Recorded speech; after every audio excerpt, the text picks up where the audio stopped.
On behalf of the Area Agency on Aging of Pasco Pinellas, I welcome you to Aging on the Suncoast.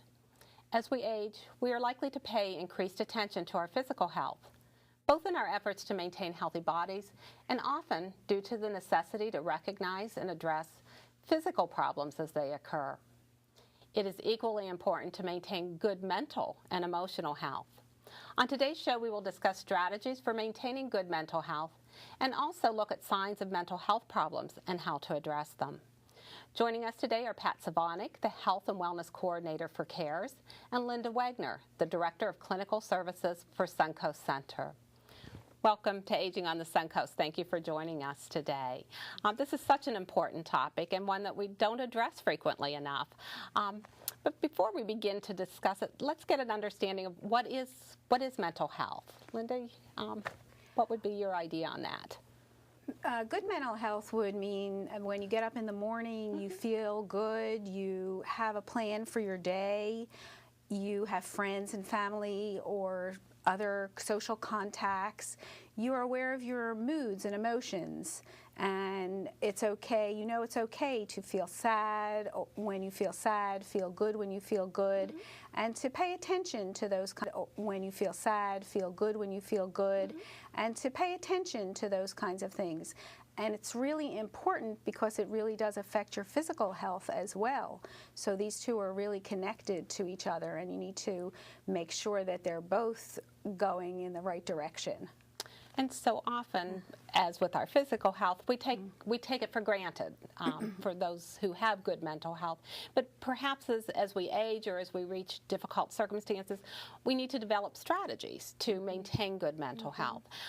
Pat, what are some of the strategies that one should have to maintaining good mental health? Well, I think as we get older, we experience so many losses, and as we have more physical problems, then it's harder to stay upbeat.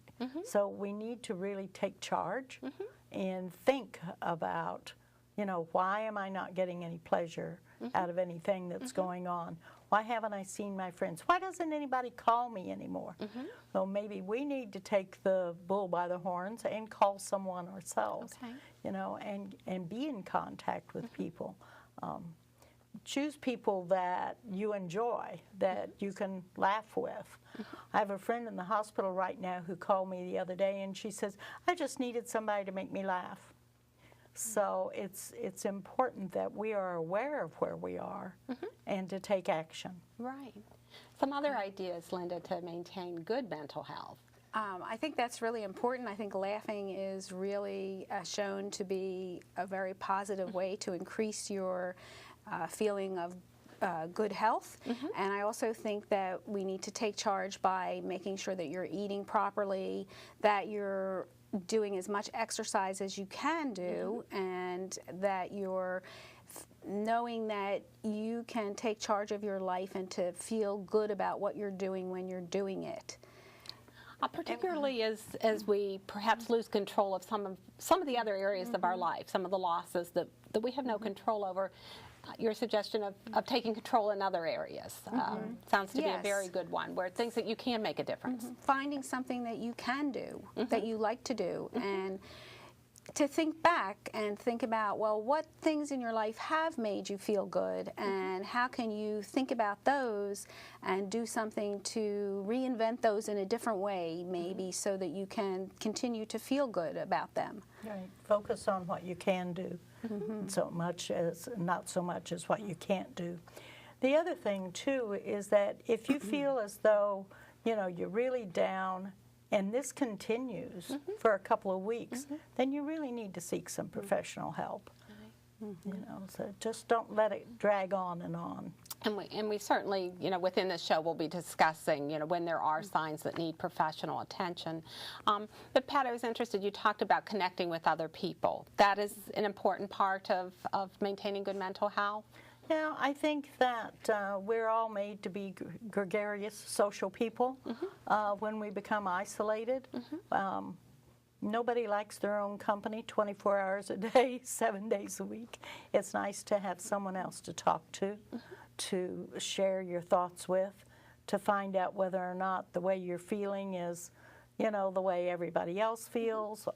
What is normal? It's pretty hard to say what normal is because everyone reacts to situations differently. You know, you may have a death in your family and bounce back and go on with your life, and someone else may not bounce back at all. So we need to have some socialization to keep interested and to keep our minds working. On the other side of that too, though, I think that people also need to know that it's okay to be alone and to find things to do that you enjoy doing alone. So there are two sides to it, and it's okay to find something to do that you really enjoy doing by yourself, even if it's just sitting and thinking or relaxing. That's okay to do that and to not get down on yourself because you're doing that. You know, I think we live in a go, go, go world, and sometimes you think it's not all right to just sit there. I think sometimes our seniors have a better perspective on leading a calmer, They do. balanced life than we as young people or our generation has, you know, with the go, go, go, that's often not a healthy mentality either. So that's a very good point. So many of our seniors in Pasco and Pinellas County live alone. I think it's 27% of those over the age of 60, which exceeds the national average as well as the state average, and that does present a challenge. But we, you know, in Pinellas and Pasco, we're fortunate to have some programs that address that.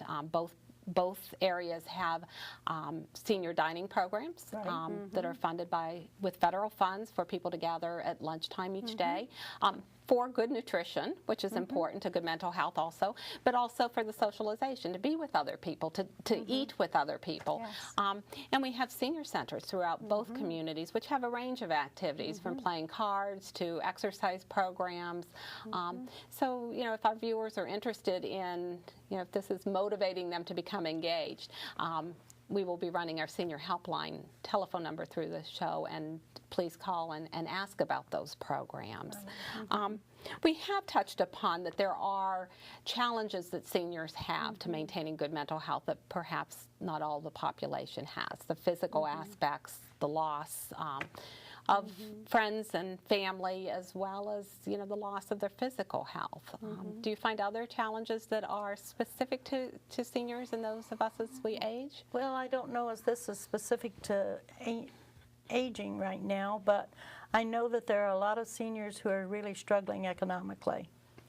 You know, they're finding that the services that they need may not always be readily available because of the shortfall of funding. And they're having trouble maintaining a home. They're having trouble with their mortgage. You know, as prices increase and what do you call it? Income doesn't. Oh, yes. Yes. You know, you find you're doing with less and less. And I think that does really present a challenge and make you think, oh, well, why am I doing this? Why am I going on, you know? Well, and again, that for a generation that has been very independent, very capable, has had control over their life, to have circumstances such as our current economic times impact them negatively, over which they have very little control. I could see where that could contribute greatly to. And I think one of the things that does contribute to us having less good mental health is when we're not in control, whether it be a physical illness or an economic problem or family situation. You know, we all like to be in control of our own lives, and we don't like to feel like we just can't do something about it. You can't do anything about it. So part of being healthy is, I think, looking at what have been your coping skills. What did you do in the past when things got tough? You know, can you pull some of those up and use them again? You know, or can you think of some new ways to cope with things? You know, be creative. Yeah, and this is where sometimes you might need some help to do this. And we have programs that can help you with that. So this is really important to be able to look back and figure out what it is you need to do to get yourself going and moving.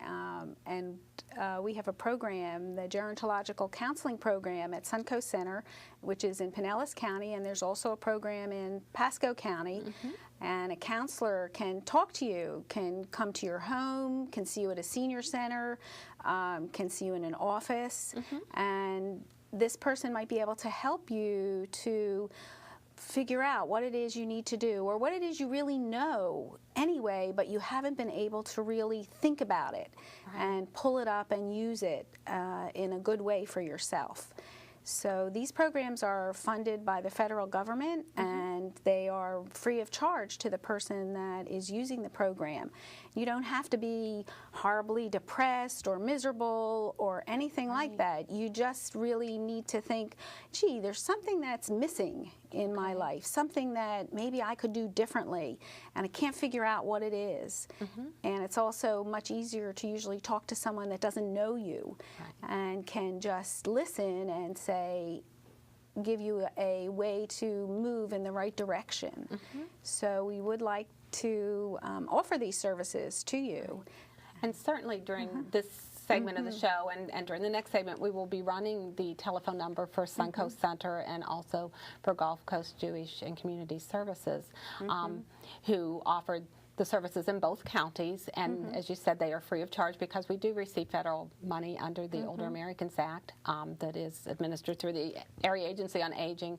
And we as an Area Agency on Aging have opted to fund counseling services for, I have been there for 22 years, for all of that time, because we feel that it is so very important to help seniors as they face new challenges, develop strategies, have someone who will work with them to develop the strategies to deal with those challenges in a positive way. So those services are available, and I would encourage anyone who is listening to call and learn more about the services, if either for themselves or a family member that they are concerned about. I think a lot of times one of the things that contributes to our feeling badly or just being out of control is because we don't know what's out there. Nobody knows, and I can't say nobody knows.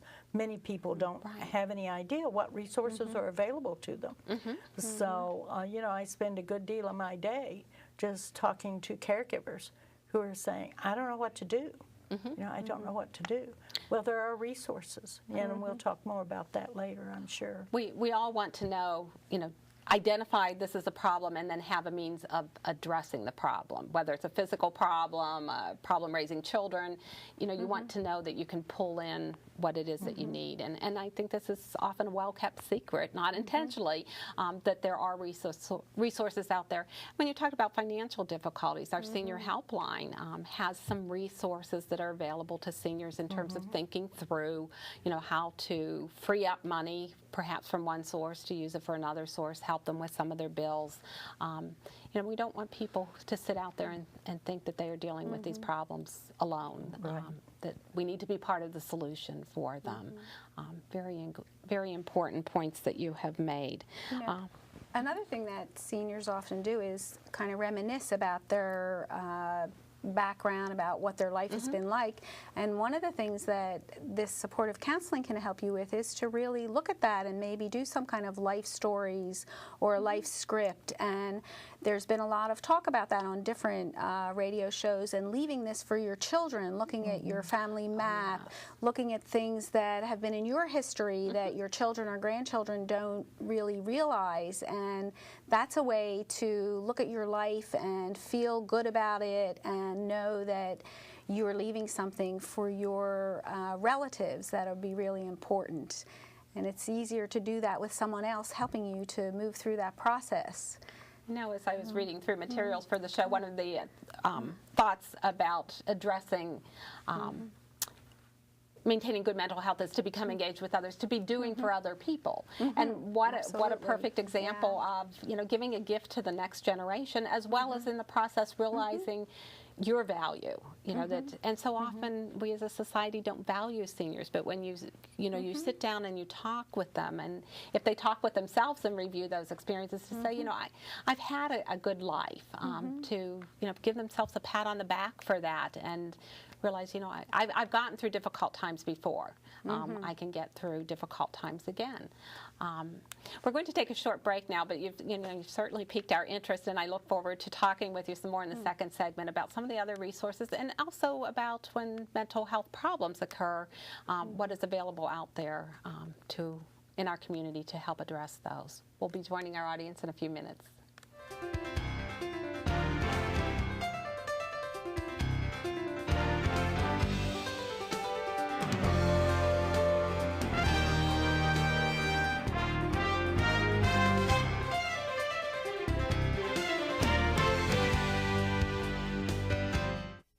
Elder abuse is always devastating, but it may not always be obvious. Isolation, coercion, and the withholding of medication are only a few of the more subtle forms of elder abuse that occur every day to thousands of our senior citizens.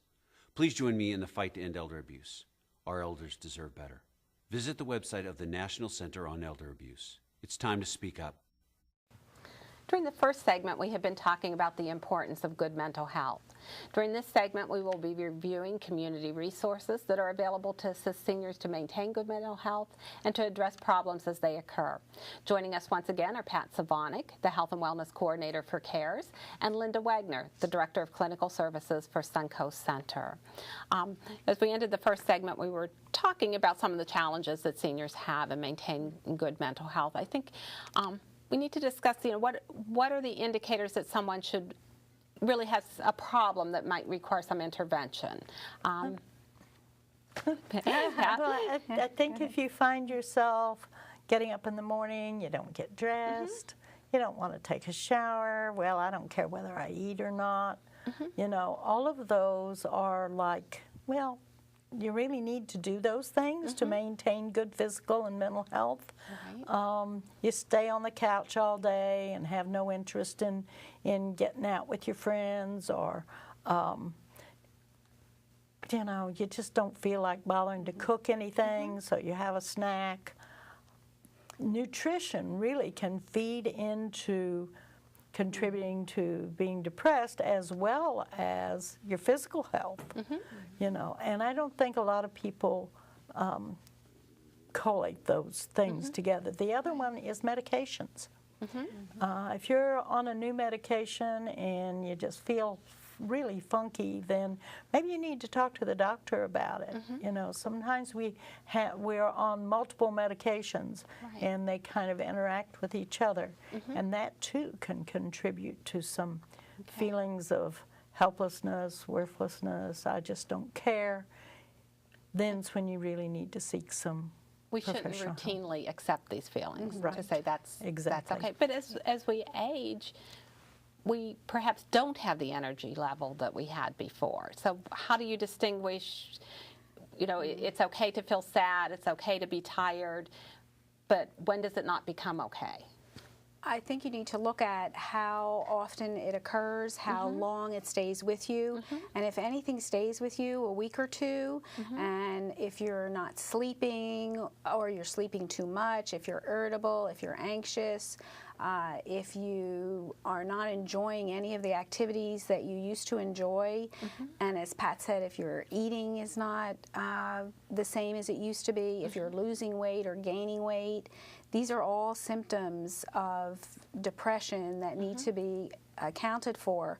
And another very serious thing is if you're ever considering suicide or thinking about death, this is a definite risk factor, and you really need to seek help right away for those. And if a relative or friend hears somebody talking about that, it's really important for you to get help for that person right away. We don't want to take any kind of ideas about death or not living anymore, anything but seriously. So we always need to consider those. And sometimes it's not as obvious as I'm going to kill myself, you know.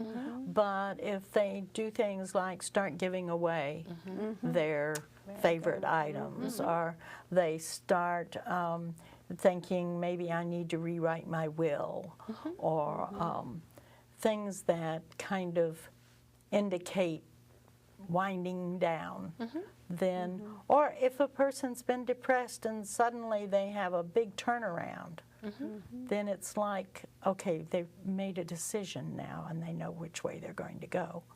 So those are things that are kind of a red flag that we need to be aware that that there's an issue where some professional intervention is necessary.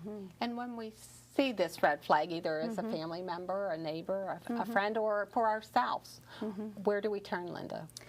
If we feel comfortable, the first step might be to go to your primary care doctor and talk to that person about your feelings and have that person determine what you might need next. If you don't feel comfortable with that, you could call our organization or the organization in Pasco County, and a counselor could come out. We have a different type of counseling, a more intensive counseling, a mental health counseling, and a counselor could come and talk to you and determine if you need something additional other than just talking to somebody.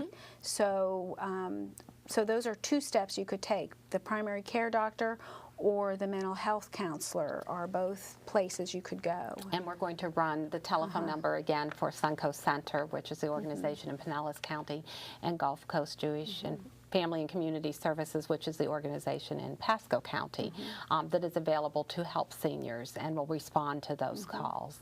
I think another reason it's important to get the primary care physician involved is many illnesses, many of the things that we're dealing with have just kind of a natural chemical imbalance that can contribute to us feeling down, feeling depressed. You know, there are some diseases that well, for instance, I think of lung cancer or anything involving a low level of oxygen. If you're not getting enough oxygen to your brain, you're going to have some different feelings. Maybe even feels like sometimes a person can be so depressed people think they have dementia. And may find out then that if they get some oxygen or if they get an antidepressant, then it really can turn things around. So I think it's important that you have a good physical assessment as well as seeking counseling. I really agree with that too, because medications often cause symptoms of depression and interactions between medications, and you really need to seek a medical doctor, whether it's your primary care physician or if you like to go to a psychiatrist and get some psychiatric care. And the other thing I think people need to know is that sometimes it helps to take an antidepressant, even if it's just for a little while, just to get over a hump, especially if something has happened recently that causes you a lot of pain physically and emotionally. It just might help you to move to the next step, and you might only need it for a short while. And it's also important during that time to coordinate with your primary care doctor, because all those medications do interact with each other. But it sounds like working with a counselor is also a very good part of that team approach to addressing the problem, so that the doctor is monitoring all the health-related aspects, physical health-related aspects, but then to have the opportunity to talk with someone who has an objective viewpoint and the education and experience as a professional counselor to provide some insight. And I think sometimes that we older people have been told, thank you, I can do it myself, I don't need help, it's a sign of weakness if you seek assistance. And you know, that's not true. We all need some input from someone with an objective point of view sometimes, and to seek counseling is really a smart thing to do, not a shameful thing to do. Well, you know, I think so often when we run into circumstances that we haven't run into before, whether, you know, I think so many of us in that baby boomer generation are dealing with retirement plans, and you know, if we didn't have to handle finances, I didn't go to school to get a business degree, I need someone that provides that expertise to me. So why, when it comes to, addressing a loss that I perhaps haven't experienced before, why should I not again expect that I would need expertise beyond what Financial counsel. we went to our parents growing up. Well, this generation, they don't have parents to provide that loving guidance. They have children, and they're trying to provide that guidance to them. So I think when you become a caregiver too, there's there's just no instruction book on what to do when this happens and when that happens. And so you really need to look at the resources that are available to you in the community and go to a professional to find out what those are. As we approach the holidays, whether it's the Christmas and New Year's season or birthdays, anniversaries, there's special feelings that come to the surface that perhaps need to be addressed. Do you find that, Linda? Yes. Often, people are thinking that things should be the way they were, that they've had a celebration that has gone on for years and now it's not happening, that they feel that their life then is not the same, and it's really important at these times to reinvent yourself, reinvent what you've done, change the way that you celebrate a holiday, get out even if you don't feel like going if somebody invites you, because usually once you get there you feel better. And find things that bring yourself comfort and peace at this time that is going to be different, and that's okay. It's going to be different, and accept any feelings of sadness or loneliness that pass over you, and then move on to find something that is going to make you do this differently this time, so it's going to work for you better. Make up your own traditions. You don't have to use the same ones. If I say some things just don't have to be done, so just don't do them. You don't have to bake a lot of stuff anymore if you don't have a lot of family. So buy a dozen cookies and eat them. I think that both of you have brought a lot of information to this subject, and I think it's hopefully has made our audience feel more comfortable in talking with those that they care about their mental health, perhaps employing some strategies to maintain good mental health, and to know where in the community there is assistance if they are encountering problems. I thank both of you for being with us today, and I hope our audience will have written down those telephone numbers that we've been running, and feel free to call these organizations if they can be of assistance to you. Thank you for joining us.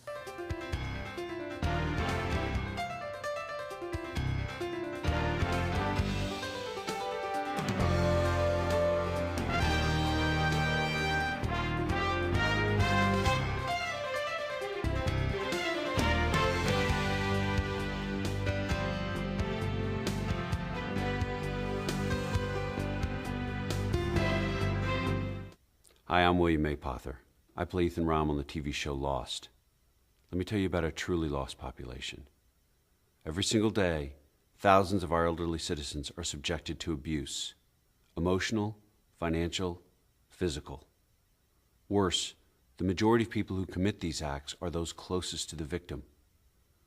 Please join me in the fight to end elder abuse. It's time to speak up. Our elders deserve better.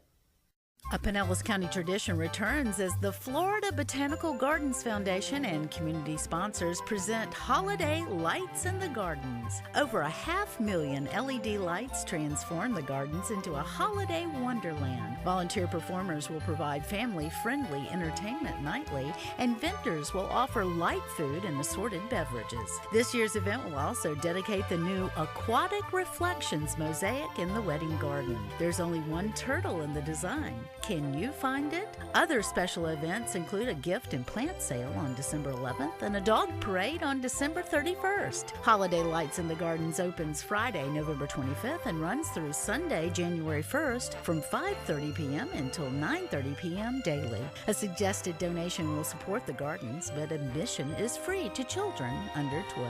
For more information, please call 727-582-2100 or visit flbg.org.